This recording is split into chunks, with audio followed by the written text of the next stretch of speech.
I am fascinated to learn all the tricks and twists and misconceptions that the flat earth believers use to justify their incontrovertibly inaccurate ideas. A common thing they do is to misinterpret mathematical formulas.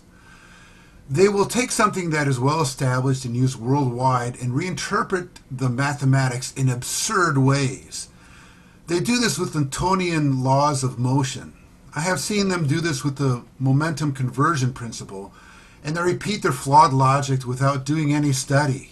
I have seen them repeatedly do this with the rule NASA has come up with that said that the Earth curves 8 inches per mile. I'm sure that whomever determined this formula had no idea that people who wanted to believe the Earth is flat would twist it in an intellectually dishonest way. So let's get started with my analysis. First of all, I have to give kudos to Zen Garcia, who showed me this representation model. The formula is that the Earth curves 8 inches per mile squared. In the past, flat Earth believers have equated this to mean that for each mile the Earth curves 8 inches squared. They have in the past fraudulently equated this to mean that the Earth would curve 64 inches after 2 miles, which is wrong. It is the number of miles that is squared, not the inches. But regardless of this, when Zen Garcia presented me with this table, I immediately told him that this did not look right and that there was something we had to be overlooking. Here is why. Consider 3 persons, person A, person B, and person C. Let's suppose they were each standing in a line 1 mile apart from each other. Measured from a horizontal plane on which person A would be standing, person B would be standing 8 inches below. Likewise, person C would be standing only 8 inches below the level plane from where person B stands. So obviously something must be wrong, and this is why I made this video to investigate. To begin with, I'll make a triangle. Now, this triangle is not only not to scale, but it's also not to proportion. But this really doesn't matter. It would be extremely difficult to represent a right 90-degree triangle where one side represents 1 mile, which is 63,360 inches, to another side which is just 8 inches. So this diagram is a little warped in proportions, but that is okay because the result of the study will yield the same sort of results if the proportions were different. It is the logic I'll be examining, not the size of the planet. What I'm saying is that a smaller planet will yield the same sort of results as a study of Earth would yield. I want to get a visual representation of what I said earlier. Why is it that people say that someone standing 2 miles away would stand 32 inches below someone standing at ground zero?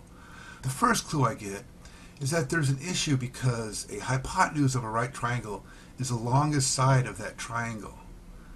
And so we start to see that there's a discrepancy here. Someone standing 2 miles away measured along the curve of the Earth is not the same thing as someone who is standing 2 miles away measured from a flat horizontal line extending out from where the first person, also known as person A, would be standing. In order to get a handle of what's going on, I'll label the lines here with A, B, and C to represent the sides of a right triangle. As we extend this diagram to third person, I have to label the lengths here as I, J, and K. Right away we can see that I is not the same length as vector A.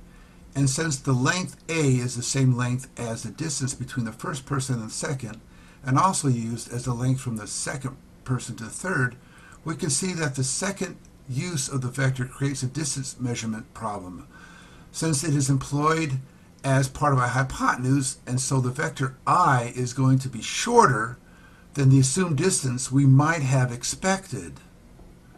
But to get a better handle and understanding of what's going on, I think we need to continue and extend this representation using more and more persons standing 1 virtual and proverbial mile apart from each other along the curved Earth.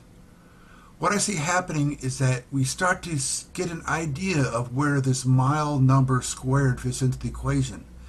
You see, some distances become exponential. We also see a glaring discrepancy between what are the distances between each person on Earth and what would be the measured 1 mile distances along the horizontal line from our first person standing at ground zero. To illustrate this, I'm putting tick marks 1 mile apart on the horizontal from where the first person would stand. I'm putting it over his head, but it would also intersect the same points of references extending out horizontally from the feet of the person standing at ground zero. Notice that because the Earth curves downward away from this line, there is a limit to the number of miles we could use. The amount of usable numbers would have to be equal to or less than the number of miles of the radius of the Earth, which is 3,959 miles. Beyond that, this formula would stop working. This diagram shows that the limit of this formula would be the radius of the Earth. Now, if we were to show tick marks along the horizontal line of where people would actually stand 1 mile away from each other along this planet's surface, what would that look like? As we see, the distances are not at all close to the mile markers along the horizontal line that we denoted earlier. In fact, the positions get exponentially closer to each other with each mark. This gives us an indication that the formula is probably spot on accurate. So, what at first glance appears to be a problem that supports the notion of a flat Earth, in reality, upon close examination, does not support a flat Earth at all. In fact, it seems perfectly rational. I believe that this formula would obviously only work for locations that are less than the radius of the Earth, but I can now understand how someone could come up with this formula of 8 inches per mile times the number of distances squared. You see, the formula is exponential, and since the actual distances get exponentially shorter along the horizontal, it can safely be assumed that the lengths descending downward will grow exponentially for tick marks 1 mile apart along the horizontal line. So what at first seems absurd looks rational upon closer examination. But the main problem that the flat earthers are having here isn't really the math itself. The typical 8 inches per mile squared formula that they keep using is basically correct. The mistake they keep making is assuming that the numbers they come up with are referring to how much of a distant object should be hidden below the horizon, which is wrong. This math does not refer to your line of sight, so the fact that we can see a distant building or mountain from 200 miles away doesn't mean anything, and it does not disprove the globe. The proper, controlled way to obtain accurate measurements is to first establish a horizontal plane perpendicular to a plumb line from where you're making your observations. The easiest way to do this is with a theodolite, which is specifically designed to help geodetic surveyors measure the Earth's curvature. Most of these come with their own spirit level or auto level, which will help you aim your sights in a direction that would run perfectly parallel to the surface of the Earth, if it were flat. That is your horizontal plane. And simply by doing this, you'll see for yourself that the horizon does not come up to eye level as the flat earthers claim. And you'll see that distant buildings and ships do in fact drop below your horizontal plane as they get further away from you. This is proof of curvature. And if you refuse to follow these steps, then nothing you have to say about the shape of the Earth will ever matter because you're not actually measuring anything.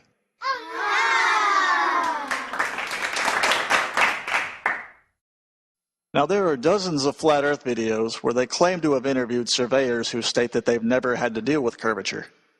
But since I happen to know a few surveyors who do deal with curvature, I was tempted to assume that these interviews were fake. However, after doing some research, I learned that many surveyors actually are pretty ignorant about the Earth's curvature. To understand why, you first need to be aware that there is a big difference between plane surveyors and geodetic surveyors. A plane surveyor can treat an area of a specified size as if it were a flat plane, usually an area of around 250 kilometers. Over these distances, the Earth's curvature is so subtle and gradual that it's almost inconsequential for most types of construction. This is part 2 of my report on the 8-inch times the distance in miles squared rule. I have been looking into this a bit closer, and I am about to demonstrate that this is, in fact, a good general rule of thumb. But before I do that, I would like to take things back for a moment to the time when I was told about this formula from a flat earther. My first impression was that this could not be right. Here is why. The formula is a parabola, not a circle. Any exponentially increasing formula like this will form a parabolic curve on a graph and not a nice round circle. Albeit, I am sure the parabola follows along the curve more or less in short distances. And I will show you in a moment why I found that it turns out to be a good rule of short distances. But I was shocked when my flat earth friend insisted that this rule came from NASA or science or was used by the scientific community. Well, I did some research, and guess what? Drum roll, please.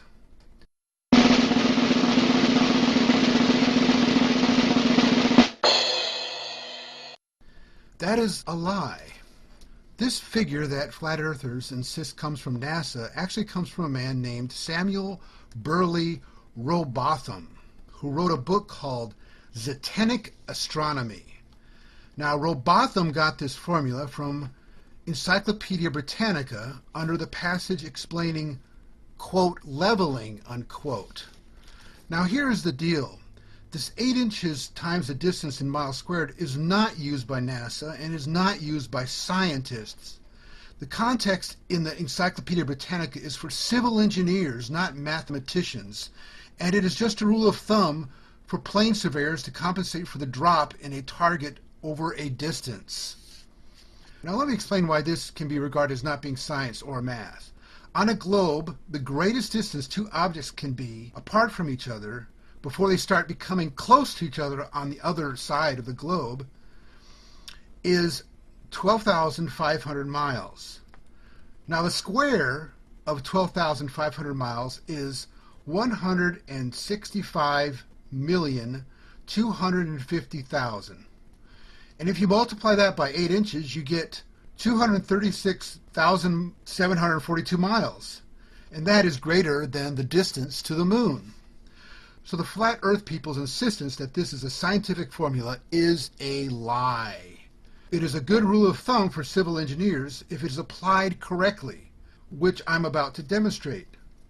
But the flat earthers do not even apply it correctly. They insist that it has to do with line of sight, which it does not.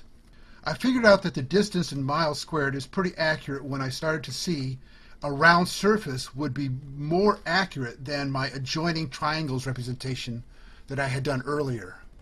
Now, I've been debating flat earthers on social media, and the people in the flat earth community seem so desperate to believe what they want that they are willing to take anything I say out of context, generalize it, and force it into a meaning of something else. So when I say that a curved surface is not precisely the same as a representation of adjoined triangles, it does not mean that a more detailed study turns anything in favor for the flat earth. The opposite is true. Upon closer examination, things look worse for the flat earth. Now, with this in mind, I will say that a curved surface is not precisely the same thing as adjoined triangles. It is more and exponentially greater of a difference progressively with each measurement. Now here is why. On a curved surface, there is a radical and high-octane change that is not at all reflected by a series of straight lines as seen in a progression of triangles. Here, allow me to explain. The person who's standing at ground zero is standing at a point where the curved surface and the horizontal plane are the same and are theoretically on the same plane. The curved line is tangent to the horizontal line. It does not intersect the line as it would on a representation of triangles. And this is not the only difference. A curved surface that represents a straight hypotenuse of the triangle would cause person B to be standing at a greater angle than what was previously represented when I was using a series of connected triangles. And this adds up with each additional representation of a person standing at each interval. So the best way to visualize and examine this is to start with a circle and then measure each vertical line. I want to be clear that I'm using a simple paint software. In order to get an accurate representation, it would be better if I had some sort of representation of a vector system connected to a mathematical software. But a paint program is pixel-based, not vector-based. And so I anticipate there might be some minor inaccuracies. So let's get cracking. To review, what we are doing is examining the viability of the 8 inches per mile of curvature squared. The 8 inches can be considered as one unit of measurement. In testing the validity of the squaring of each unit, we see if this matches up for each measurement. So the first measurement gives us what 1 unit would be by the vertical line descending down from the horizontal line intersecting the circle. So the vertical of the second measurement should be that squared, in other words, x squared, meaning 2 squared, which is 4. So it should be 4 units. If the unit was 8 inches, then that would be 32 inches, because 8 times 4 is 32. And if we continue, we should see for 3, we would have 9 units. And if it was in inches, that would be 72 inches, because 8 times 9 is 72. And 4 would be 4 squared, which would be 16 units. 5 would be 5 squared, which would be 25. Now, as I said, we're using a pixel program, and so there's a lot of inaccuracies that's going to start creeping just for the fact that we're using a pixel program. And so in order to do this test justice, this visualization justice, we need to find a program that can actually be the result of some programs. It should be the result of actual functions and be vector-based and not pixel-based. Okay, so the website is desmos.com. That's desmos.com/calculator/ZS5WFG9UEM. And I've already put in the equation for the circle, and that equation actually has offsets, and I've set those at 0. Here's one of the variables at zeros, but the whole equation you can see is x minus h squared plus y minus k squared equals radius squared. And the h and the k are 0. And the radius I put in is actually the radius of the number of inches, which is this enormous number, which is 250,842,240. Now, in order to do a line that represents the horizontal line on which our primary observer stands, all you need is an equation where y equals the radius, and this gives us our nice horizontal line that's tangent to the circle that we've drawn. This is the line on which we're going to hang the verticals in 1 mile intervals, and we're going to see where they intersect the circle, the radius that we have. Now, note that this is an actual representation in inches. This isn't just some kind of pixel program. This is an actual mathematical visualization of what we're talking about. Just as we can draw a horizontal line with y equals some constant number, we can also draw vertical lines by an equation denoted as x equals some number. And I've already done this, but we can't see the lines because we are beginning our view of this graph on a scale where we have zoomed way out and we see the whole Earth. And so we can't see the vertical lines on individual miles.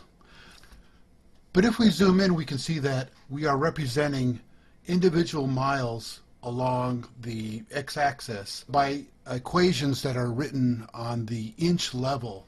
And so the equation to represent our 1 mile mark would be x equals 63,360, because that's the number of inches in a mile.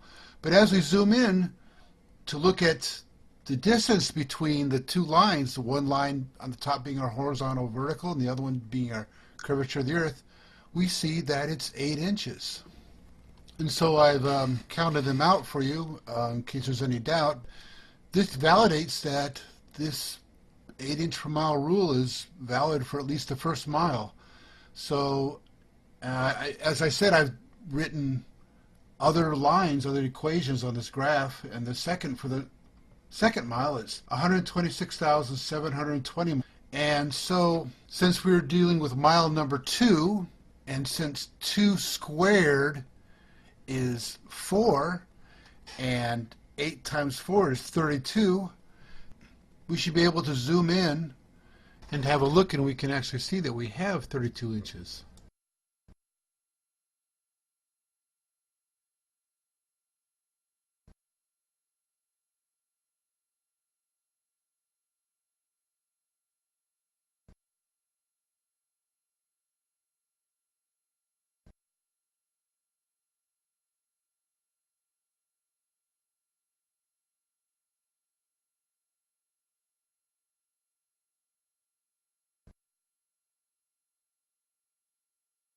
So I will just mark off the first 5 inches here, and then I'll mark off the location of the 10 inches. But here is the 20-inch mark.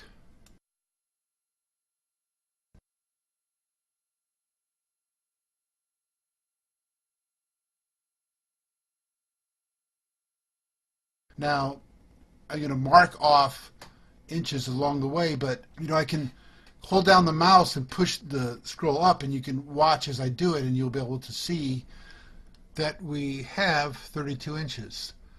So all I have to do is do the same thing for the 3 mile mark. The number of inches in 3 miles is 190,080. So all we have to do is do the same kind of thing where we have x equals 190,080 for the number of inches for 3 miles. Since we're dealing with 3 squared now, that's 3 times 3, which is 9.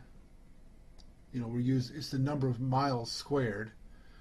And so 9 times 8 is 72. And so this presents us with a little bit of a challenge, which requires a little bit of patience to count off 72 inches between the horizontal line and the curvature of the Earth.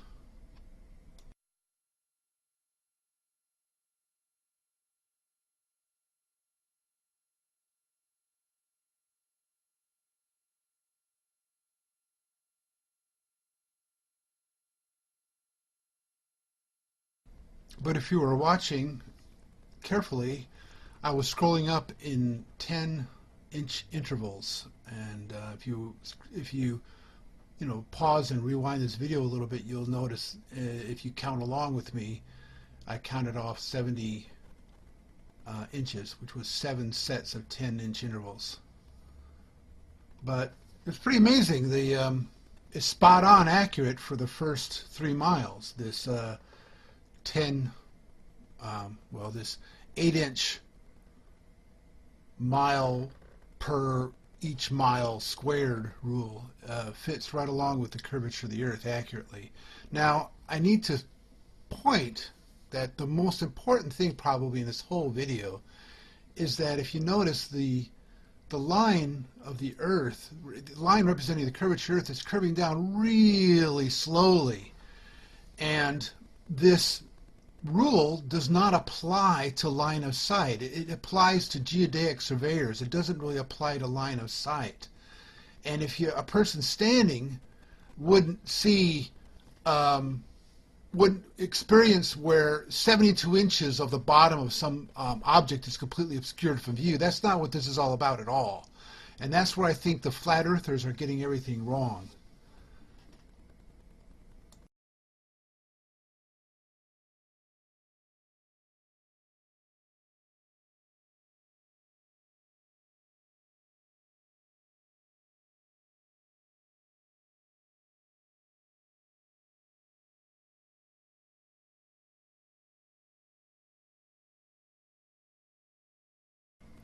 So on the 4-mile mark, we have 4 squared, which is the count of the number of miles. So 4 times 4 is 16, times 8 is 128. So counting down this is also a good accurate representation.